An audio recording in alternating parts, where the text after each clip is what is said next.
N135 में मलिक करामत खोखर साहब का मुकाबला था मलिक सैफुल मलूक खोखर साहब से। दोनों खोखर फैमिली से दोनों कैंडिडेट्स का ताल्लुक था, जिनके दरमियान बड़ा मुकाबला था इस हल्के में। मलिक करामत खोखर साहब पाकिस्तान तहरीक इंसाफ के उम्मीदवार थे, जबकि मलिक सैफुल मलूक खोखर साहब वो पाकिस्तान मुस्लिम लीग नवाज के उम्मीदवार थे। और मलिक सैफुल मलूक खोखर साहब इस वक्त पाकिस्तान मुस्लिम लीग नवाज लाहौर के प्रेसिडेंट भी हैं। 2018 के अंदर इस हल्के से पाकिस्तान तहरीक इंसाफ कामयाब हुई थी।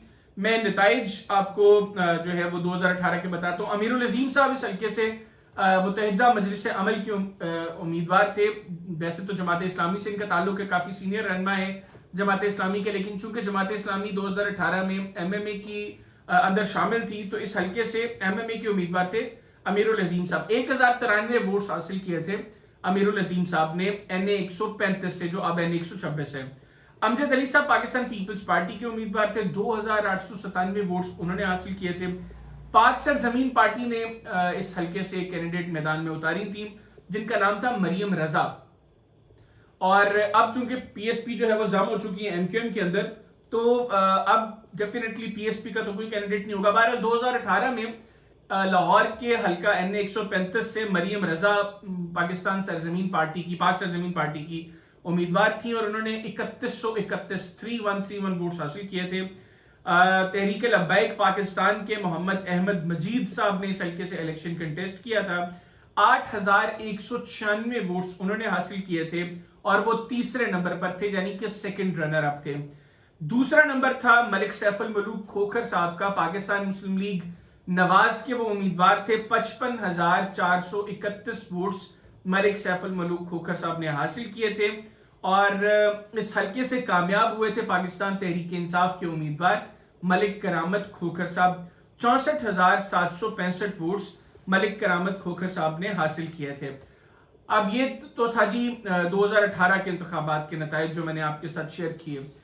2024 में ये जो अब इंतखाबात होने जा रहे हैं, इन इंतखाबात के अंदर पाकिस्तान मुस्लिम लीग नवाज ने एक मरतबा फिर इस हल्के से मलिक सैफुल मलूक खोखर साहब को मैदान में उतारा है, और उनका मुकाबला होगा मलिक करामत खोखर साहब से, जिनसे टिकट तो अब चूंकि पाकिस्तान तहरीक इंसाफ का टिकट खत्म हो गया है, बतौर जमात तहरीक इंसाफ अब अपना उम्मीदवार कोई मैदान में नहीं उतार सकती, लेकिन डेफिनेटली जो इमरान खान साहब के उम्मीदवार हैं, तहरीक इंसाफ के जो हल्के के उम्मीदवार हैं, वो मलिक करामत खोखर साहब हैं।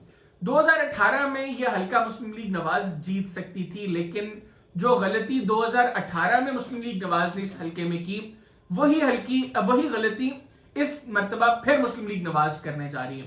मैं एक मर्तबा फिर रिपीट करूं, जो गलती मुस्लिम लीग नवाज ने 2018 में इस हल्के में की थी, वही गलती मुस्लिम लीग नवाज एक मर्तबा फिर इस हल्के में करने जा रही है। और वह गलती ये थी कि मलिक सैफुल मलूक खोखर साहब, जो इस हल्के से मुस्लिम लीग नवाज के टिकट पर 2018 में भी उम्मीदवार थे, और इस वक्त भी इस इंतखाबात में भी मलिक सैफुल मलूक खोखर साहब मुस्लिम लीग नवाज के उम्मीदवार हैं। इस हल्के के नीचे जो दोनों सूबाई हल्के हैं, वहां पर मलिक सैफुल मलूक खोखर साहब ने अपनी फैमिली से ही दोनों कैंडिडेट्स लिए थे, यानी सूबाई असेंबली में भी इस हल्के में जितने वोट्स मुस्लिम लीग नवाज को पड़े थे, और कौमी असेंबली के इलेक्शंस में भी वो एक ही फैमिली के वोट्स थे। और ये लाहौर शहर के उन चंद हल्कों में से ये हल्का है जहां पर पार्टी टिकट के साथ पर्सनैलिटी भी समहाउ थोड़ी बहुत मैटर करती है। 2018 में इस हल्के के नीचे जो दो सूबाई हल्के थे, उनमें इरफान शफी साहब मुस्लिम लीग नवाज के एक हल्के में सूबाई असेंबली के उम्मीदवार थे, और एक हल्के में फैसल सैफ खोखर साहब। अब इरफान शफी साहब जो है, ये सैफुल मलूक खोखर साहब के सगे भतीजे, उनके भाई के बेटे, और जो फैसल सैफ खोखर साहब हैं, ये उनके साहबजादे हैं सैफ खोखर साहब के। यानी सैफुल मलूक खोखर साहब इस हल्के से कौमी असेंबली के उम्मीदवार थे, और उनके नीचे दोनों सूबाई असेंबली के हल्कों में, एक हल्के में उनका बेटा और एक हल्के में उनका भतीजा उम्मीदवार था। और ये एक बड़ा ब्लंडर साबित हुआ मुस्लिम लीग नवाज का 2018 के इंतखाबात में। और 2018 में दोनों सूबाई असेंबली की नशिस्तें 4-5 हजार वोट्स के मार्जिन से मुस्लिम लीग नवाज ने लूज की, जबकि कौमी असेंबली की नशिस्त जो है वो तकरीबन 9000 वोट्स के मार्जिन से इस हल्के में मुस्लिम लीग नवाज ने लूज की थी। यानी तकरीबन जो वोट सूबाई असेंबली के हल्कों में पड़ा, उतना ही वोट मुस्लिम लीग नवाज को कौमी असेंबली के हल्के में पड़ा।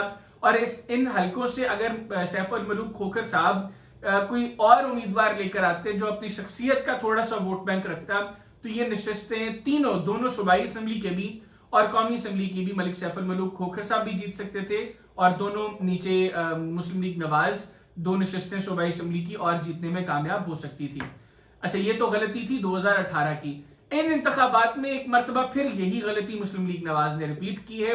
एक मरतबा फिर इरफान शफी साहब और फैसल सैफ खोखर साहब इस कौमी असम्बली के हल्के के अंदर नीचे जो 2 सूबाई असम्बली के हल्के हैं उनसे मुस्लिम लीग नवाज के उम्मीदवार हैं, और कौमी असम्बली के नशस्त पर सैफ मलूक खोखर साहब ने इलेक्शन कंटेस्ट करना है।